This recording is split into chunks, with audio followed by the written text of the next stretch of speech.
life was beautiful in that sense. I learned a lot of lessons, and not till I hit about right around 7. And then life definitely took a turn for the worst.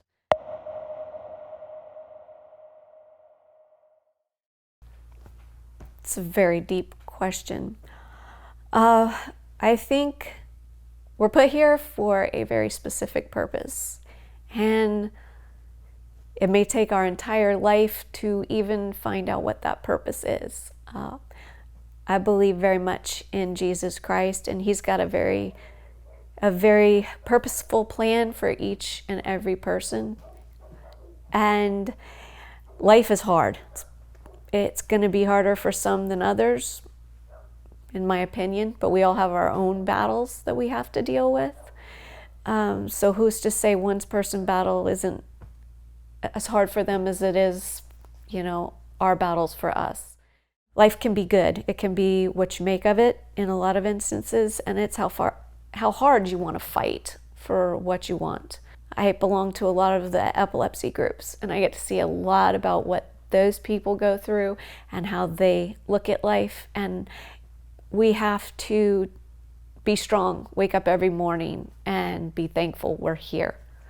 I've found that life, you have to be thankful for what you have and not dwell on the negative. So the purpose in life is all lessons, I think. It's when we get to the end, the memories we've made, the lessons we've learned, who we are and who we've helped. And then having peace to go on. How peaceful can we get out of here? What lessons do we take with us? And in the end, the love the love we've got to take with us. At the very early age, 5, 6, it was amazing. It was, I lived in Colorado, so it just seemed like the beauty was there. It was always there. It was the change of seasons. We lived in a really small town, so it was, we knew all of the neighbors. My older sister lived pretty close by, but lived out in the country. So we saw a lot of cows, a lot of just all different types of animals. There was a lot of things that we did, and it didn't involve cell phones or anything like that. So we loved to play in the sprinkler. We would, in the summertime, it was awesome. It was in a good time, back when there wasn't kids being kidnapped and you actually could roam. We would play in the potato barn, and we would all get to walk to the pump house, which was probably a mile away. So the little red wagons that you see in some of the old 80s movies, that we would pull the littlest of us down to the pump house with our picnics. And again, it was like a mile away, and our parents had no problem with us out in the country going a mile away to an old pump house, which I consider myself very lucky to have lived in a time like that. I'm very thankful for, so blessed than a lot of other people, and I realize that. We lived in a house in kind of a rural part of Greeley, Colorado. Up and down stairs, a backyard to play in. It wasn't the country by any means. It was definitely, the houses. We had neighbors all over the place, but lots of hills, and we weren't far from a field where the Denver Broncos practiced. So a lot of times on Sundays, if they were there practicing, I would actually get to go see the Denver Broncos practice.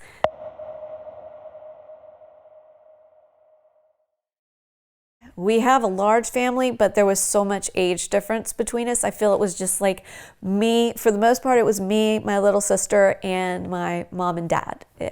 That's who lived there.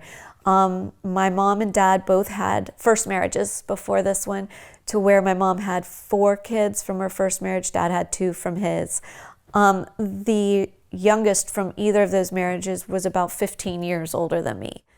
I remember my mother was wonderful. We did a lot of baking. We always went to church. I lived in that house in Colorado till I was about 11 years old. And our next door neighbors, her parents were nowhere near as strict as mine. But me and the little girl over there were very close. And her mom and dad allowed her to listen, and this is back in the day of records, so she actually had the Michael Jackson Thriller record when it came out. I was not allowed to have that. I was not allowed to have Madonna or Cyndi Lauper, none of that. So I would go over there and we get to listen to her records of Thriller and all that kind of stuff. A little bit of rebellion, but I still, I let my son listen to Avenged Sevenfold. So we've got stuff like that. So I'm a little more lenient than my parents were with me. I did grow up religious, raised in a religious household. I hate even saying religious, but because I don't think I wasn't Catholic. I wasn't, the crazy, Baptist or the crazy, whoever was way out of line. We were raised in a loving home that did believe in Jesus. And my dad and my mom both taught as teachers at the church where we were. So we were very involved in the church. They sung in the choir. Eventually, as I got older, I sung in the choir. Very early on, I did realize that I wanted to have a relationship with Jesus Christ. It resonated with my soul, even as a little kid.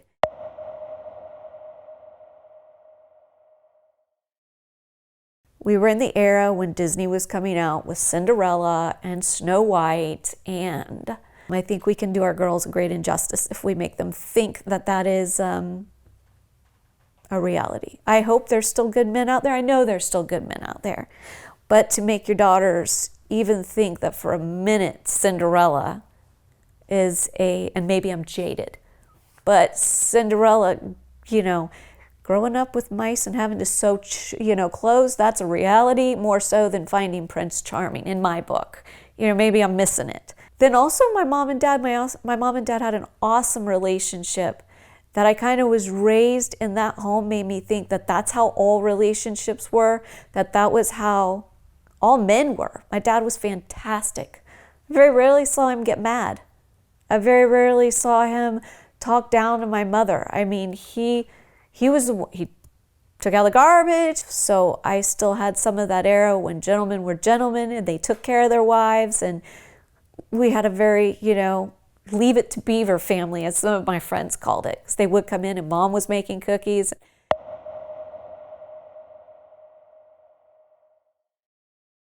Mom and dad tried to put us in, in the schools that you were safe in, that you would learn about Jesus, that went in line with their beliefs. But I got in a school that the teacher ended up being actually a satanic person involved in the occult. This was in the 2nd grade. So, and I actually went to that school, kindergarten, 1st grade, and then now we're in the 2nd grade. And kindergarten and 1st grade were awesome memories. I loved my teacher. This lady had been there for quite a few years too, but me and one of my best friends at that age, his name was Dan, and for some reason the two of us seemed to get, the chosen ones to be picked on by this teacher and singled out. And even at that early age, I had in this mindset, I always wanted to do the best at my homework. I always wanted to turn in the papers she liked.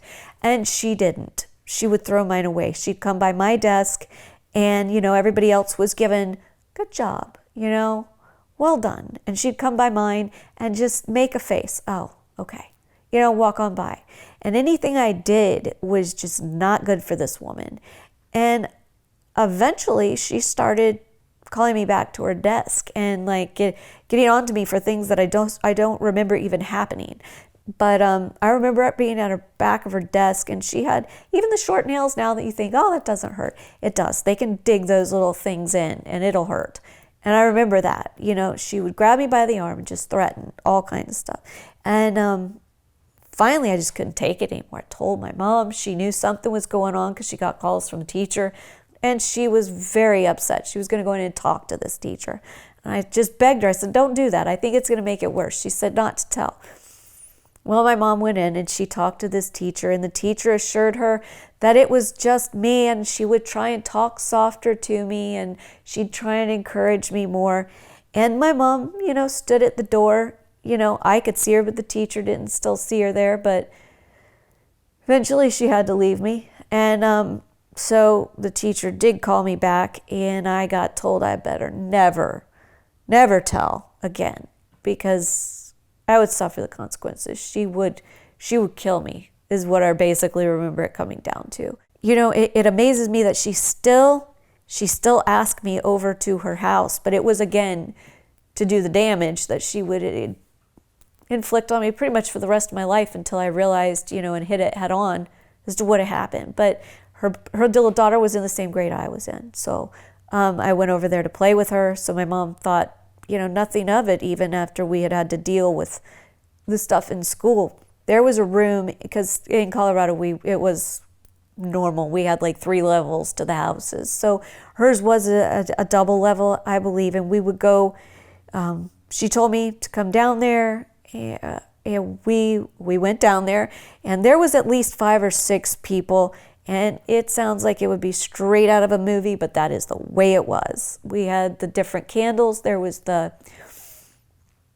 star that was there on the ground, and I wasn't put on any kind of table or anything. I was just kind of stood in the middle and told, basically come into this covenant of people and agree to, basically denounce your faith in Jesus, and commit to doing Satan's work. This is what you're going to suffer.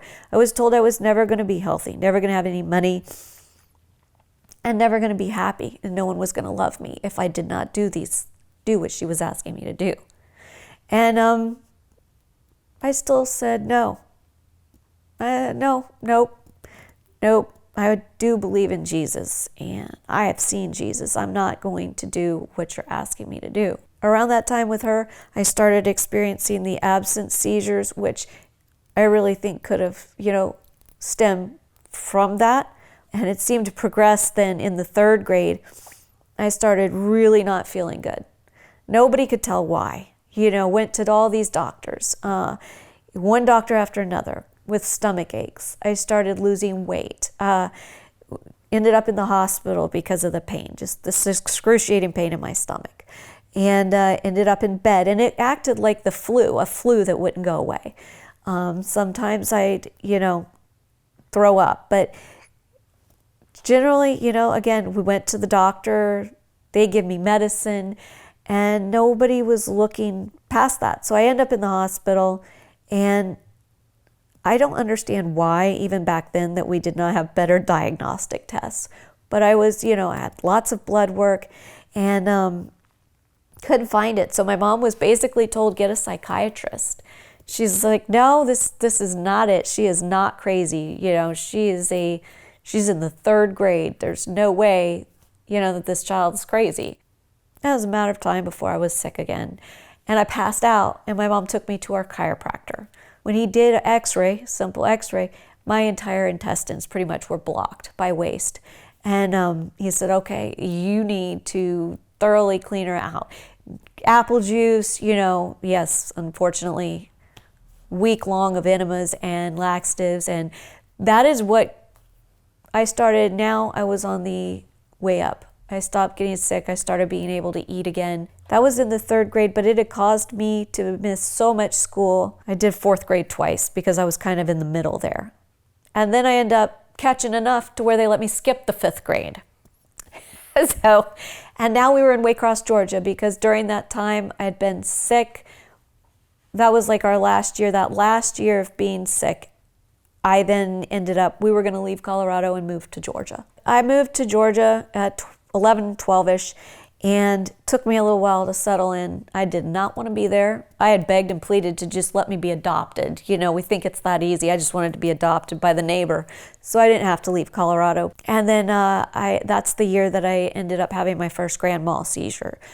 So that was rough. We started trying to seek medical attention and trying to figure out how to best treat that. So those first few years were really hard, but I met the little boy down the road and had the biggest crush on him, and I did get to spend that 12 to 15 year there. So of course you're coming into, really thinking you're going to love that crush. And I did. I had one on a kid that we went to church with that he was just the best, but he was in love with the cheerleader. So I wasn't the cheerleader yet at that time. So I ended up meeting this other kid.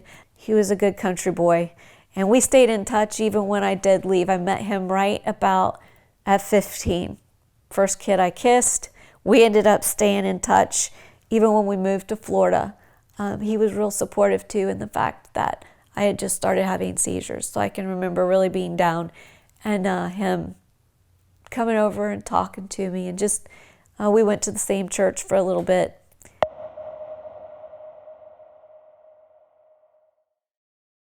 When I first found love, or what I would think of as love, was in Florida, because we moved to Florida after Georgia. I turned 16 a couple months after we moved to Florida. I ended up going to a Christian school. I don't really think I loved anybody until like probably, we always think we have crushes. Like I think I had a really big crush on the kid that I would later end up marrying. We actually met each other that year. I was 16 or 17. He ended up going to the same school as me, and we ended up dating for a little bit, probably, 3 or 4 months. I really liked him. The reason we didn't have it go any further, he moved back to Colorado. So we're both from Colorado, which does definitely play in later.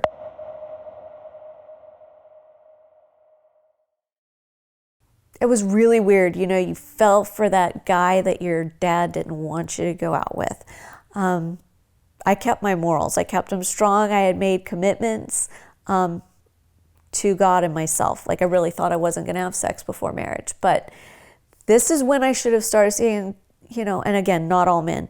The guys that I started meeting from there on out, I was getting involved with the real slick guys. They were, they knew the innocent preacher's kid who thought, hey, love that's what it was. I didn't know why, but he was always running off to other places, but ended up being that he actually was one of the bigger drug dealers at the high school. And that is the kid that I had picked to fall in love with. So I ended up breaking that whole, no sex before marriage. He was the first. I thought he'd loved me. We were together for, 6, 7 months. He ended up telling me that we needed to split up because he just wasn't ready for this kind of commitment. I was the kind of girl you ended up marrying, and he planned on getting married no time soon. I was heartbroken, but finished out that senior year, and that's when all of the real rebellion really kicked up. I did nothing crazy because, remember, I still had epilepsy. We had found that out. I was now controlled. Hadn't had any big seizures for a long while. But I found that I could drink indeed without having them at that age. Can't drink anymore and not have them, but I could drink at that age and not have them. So I was already drinking at 18. Lots of parties, lots of that kind of stuff.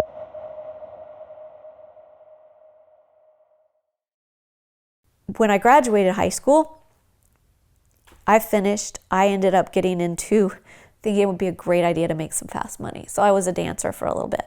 Pretty much that's the way that this girl decided to be rebellious. I couldn't do drugs. I couldn't do a lot of things because of the epilepsy. I had a really good friend in high school. That's what she decided. That was a great idea. She kind of talked me into it. Let's go do this. We can make really good money. Well, you're just starting out. I had no idea what I could do, but that's why I decided to do it. The money, the friend, good way to rebel. I hated being there. The people that were in there, I almost felt sad for them because you're going there to look at beautiful girls or fill some kind of space maybe you need. I don't know why all of them were there. But to me, it cheapened me. And I knew I did not want anybody's hands on me because I would have them thrown out. Just don't. And I knew that God had better for me. It wasn't what I was supposed to be doing. So I was not living for him. I did not do it long because of those very things. And also because my mom found out. And so I had to leave home. And then there wasn't really a way to get there. It would come back around again in my life. I got approached by a girl in Florida. And I was a newly single mom. So that skips ahead a bunch. But it happened 2 times in my life. She asked me to be a model, a photo shoot model. She also did private parties, which didn't have to sleep anybody, just did the topless thing, made a few $100 for an hour, and that was it. And that put food on the table for a little bit. But I ended up living, kind of a hippie couch style for a while. I ended up living in in another part of Florida with some friends where I met somebody who I thought I just fell in love with. And again, kid was on drugs. I was married a total of 5 times. Unfortunately, it's hard to say because I feel like an Elizabeth Taylor. It was never meant to be like that. I never thought that would be the case. I was on, I think, again, Cinderella. That's why I wanted my daughter to know that's not what happens. It's hard work. It's finding the right person.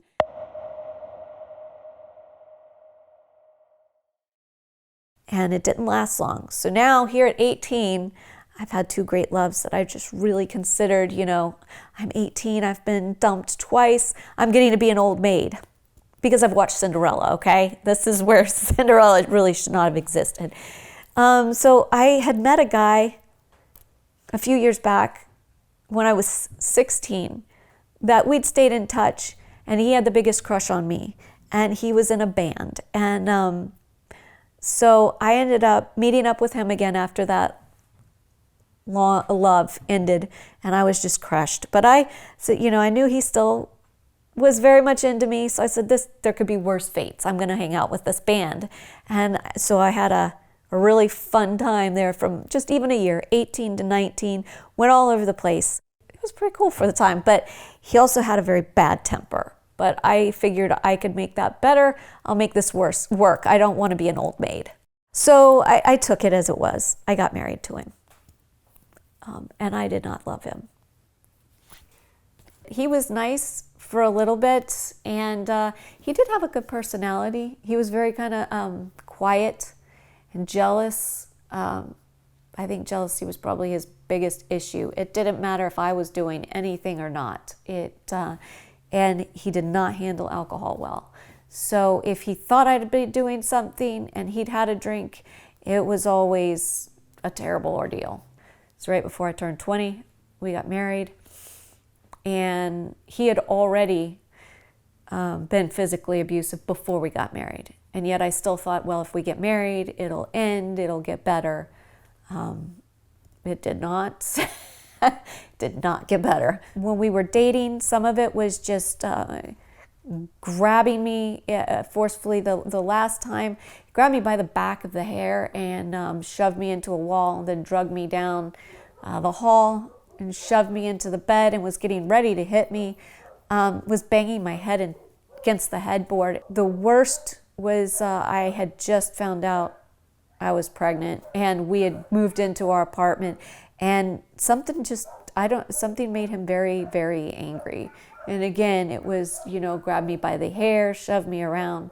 This time I ended up in the floor, and he was on top of me with his legs in my chest, and I could just feel my ribs popping. And I knew I was pregnant, so I was that's all I had ever wanted to be, was mom. So I was just freaking out, begging, pleading, just get up, get off. And he grabbed my head and twisted it to where my nose was almost in the carpet. I thought my neck was going to break. And I really don't know what happened to make him stop, but he, me screaming at him, I'm not going to be able to have this baby. You need to stop, Finally, that part ended. We had a couple more instances, where he got kind of physical there, but once the baby was born, he did okay for a little bit. She was right about 9 months old, and I had her sitting in the bed, and he came in and he was very angry at something. I had gone out with one of my friends, I think it was, and he just wasn't having it. So she was sitting in the middle of the bed, and he came in and grabbed me by my arm and it just started slamming my wrist into his head, telling me to punch him, and I said, please, no, let me go. I don't want to hit you. I'm not going to hurt you. So I just had let my arm go limp, and my daughter was standing there screaming, and I couldn't do anything about it. So he fractured my wrist. I knew I was going to probably leave after that, but I hadn't made a decision for sure until I asked him to give her a bath that night because I was in a sling, and he went in there, and then I heard her start crying, and I came in, and she had a big old red mark on her leg at this little age, and I was like, what did you do? I'm like, get out, just go, that was it for me. I'm like, he'd broken me, but he couldn't do that to her. So that is when I told him to leave. So that's my first marriage.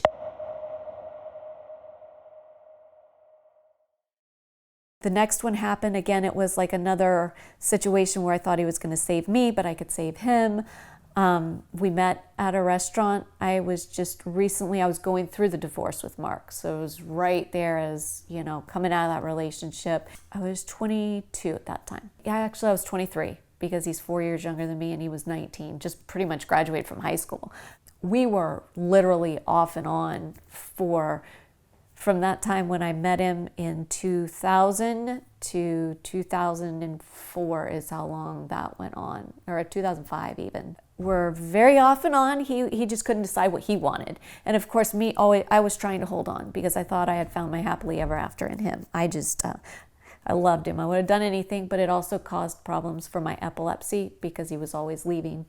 It stressed me out a lot, tried to cause me to hold on.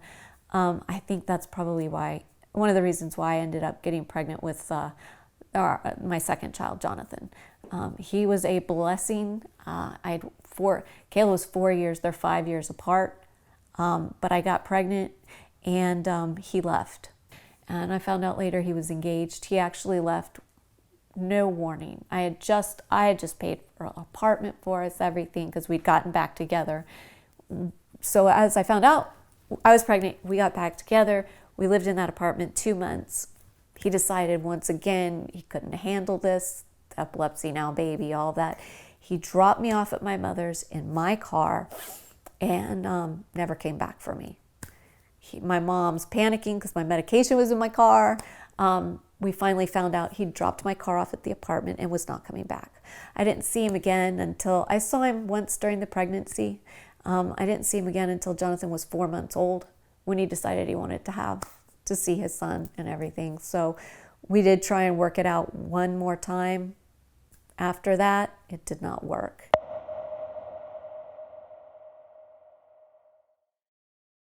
The third marriage, I ended up meeting once again after the bad breakup. When I was 16-year-old, I had met him. We ended up meeting up again at a Dunkin' Donuts. We hit it off again. He and I got married very shortly. We found each other in May. We were married in August because I had gotten pregnant in July.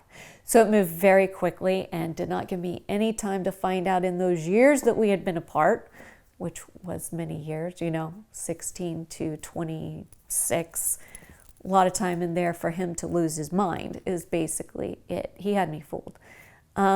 He talked me into move to Colorado, and I had my third son out in Colorado. But he divorced me, or sent me divorce papers 2 weeks before I had James. So I ended up in the hospital early because of a seizure. They gave me stuff to help develop James' lungs so I could have a C-section early to put him out of danger. I later found out he did that in order to try and keep me in Colorado. But because of the threats he'd made against my life, the judge saw fit to let me take the baby and come back to Florida with my mom and dad. He had told me that he had plenty of people and plenty of places to hide a body if I was not, compliant with what he wanted, and that I should never try and leave. So anyway, I did leave, and I left the state, and I wish I'd have let it go at that point, but I didn't. He was able to show up 18 months later and talk me into letting him back in my life and telling me that he wanted family and all of this. And could he please just take James for a visit to visit his mom, and he'll find us a place out there. And me, hook, line, and sinker, an idiot, bought it. And as soon as he got back in Colorado, we were then in Colorado's jurisdiction again. And he proceeded to court to take James away from me. And unfortunately, like he said he could hide a body in Colorado, he did know a lot of people in Colorado. So I had to stay in Florida with my other two kids. It was a difficult decision, but the whole time that Brian had taken James, he paired up with Steve, and Steve tried to take Jonathan. So I had two court proceedings going on at the same time.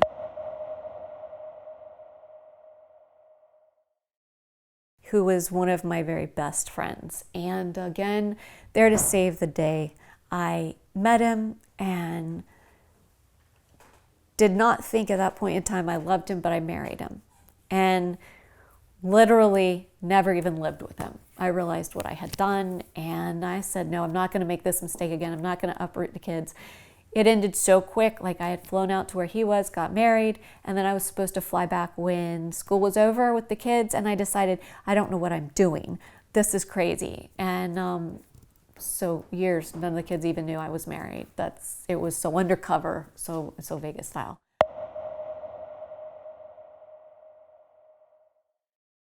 I met my last husband, my fifth husband. We got married in 2008. And he was great. Again, very young, had no idea how old he was at that time. And age doesn't make a difference, I don't think, as you get older, but some of those ages, it does. Especially, he had no children. I had 3. Michaela is now 12 when that happened, I believe. Pablo was terrific in many ways. He was the one, I think, who thought he could save me at this point in time. He knew I was epileptic. He knew I was struggling with the 3 kids. But he himself did not know how to handle the kids. That is eventually what drove us apart, is just he could not handle my daughter the most, but now they have a good relationship. Here, years later, I think he has come to help her a couple of times. So he was definitely a really good, genuine person.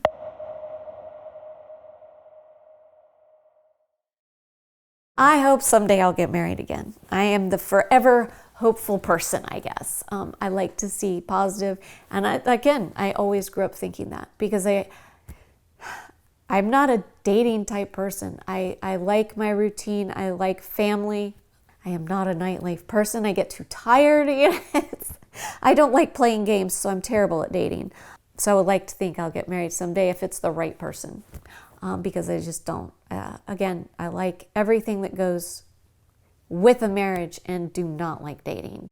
This time, if I get married, it's forever. And I realize that my health issues, I think, are too much. So it's knowing when to say when. He kind of thinks it has a lot to do with the epilepsy and a lot to do with my belief. And I'm going to always be positive about it.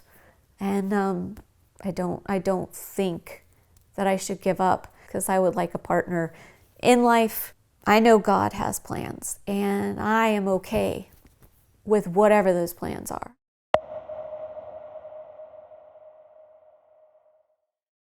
Seizures have been acting up, which has been another tough part in my life, and what has brought me the biggest lessons, I think. Here, had to wait all this time to get some of the biggest lessons. I was going through a lot of stress, but I decided I just never quit. Like, I said, don't quit. And I knew I didn't feel good. And instead of saying nothing, nope, going to bed, I took one of my emergency medications that they've given to me. And you should take that emergency and go to bed. Well, I laid down and took a nap, but woke up and I still didn't feel good. And I said, well, I can push through this. Pushing through it means I literally got in my car and made it 5 blocks. Very lucky I wasn't killed. But I had a seizure, and it went in the ditch, and the airbags exploded. And so I was post-seizure, and post-ictal is what they call it. They came and were pulling me out of the car. Everything's fuzzy, and but found out my lung had collapsed. And that is now why I have PTSD. You can get it from anything, and I am dealing with that. I'm trying to deal with it. It's been hard to even get behind the wheel of a car again, because they do not put you to sleep. They just cut in between your ribs and put a tube in there while you're wide awake. So I had that done. I was in the hospital for that accident, and they released me too soon. They pulled the tube out and sent me home, and 2 days later I was back having to be cut again and have another tube put in. So for 5 days I was like that.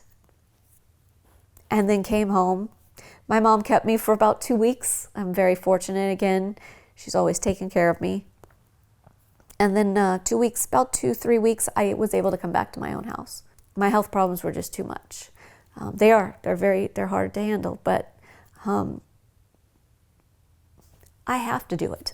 And after having that accident, it's okay, and I'm going to keep being okay. And the Lord showed me that, like, every day you have to be happy for this. Doesn't matter what's going on. Doesn't matter if you're in the midst of a breakup. It doesn't matter if you're in the midst, but you have to take care of yourself.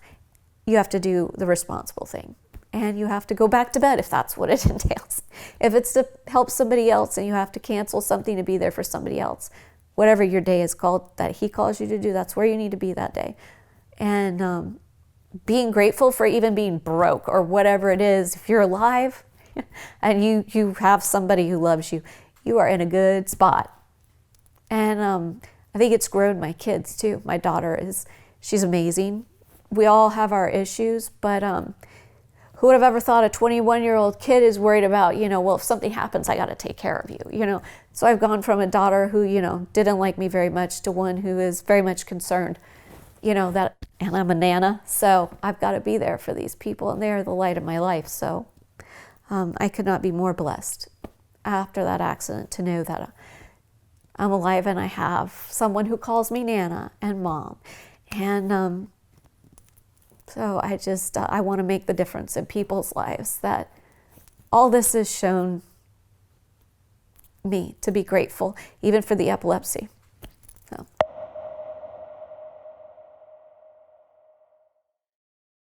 I'm a pretty open book, so that's hard. That's digging deep for something I've never told anybody before. But the depression that I have dealt with has at times left me very low, where I don't want to continue on. And the positive person that I have tried to be is all an act. But after the accident, I found that it's real. It is real, that even in the depressed times, if I can find somebody else to help, that's what's making my life worth it. I didn't think I could survive without a guy. And not a lot of people know that about me either, but I didn't think I could survive without one. And now I know it's just going to be a bonus. That's so the depression that I have dealt with, and people thinking that I've always thought I needed somebody.